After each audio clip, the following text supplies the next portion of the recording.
Yoshingiz kattalashib boryapti, lekin husnbuzar toshmalari chiqishda davom etyapti yoki endi paydo bo'ldimi? Uni sabablari bilan tanishib chiqamiz.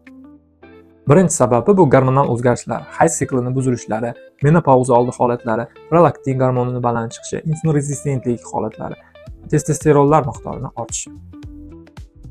Ikkinchi sababi stress va uyqusizlik.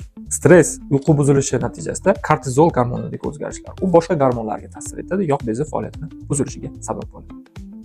Uchinchi sababi noto'g'ri teri parvarishi, komedinogen yog'li kremlardan ko'p ishlatish yoki tonalkalarni noto'g'ri tozalash, demakiyaj uchun vositalardan foydalanmaslik.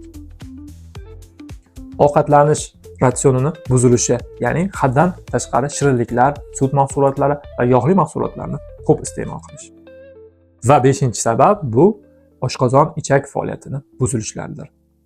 To'liq ma'lumot pastda keltirib o'tilgan. Obuna bo'lish esdan chiqmasin, qiziqarli ma'lumotlar hal oldinda. Yuqoridagi sabablarga yechim topish uchun albatta dermatolog shifokori qabuliga borishingiz va kerakli tekshiruvlardan o'tishingiz lozim.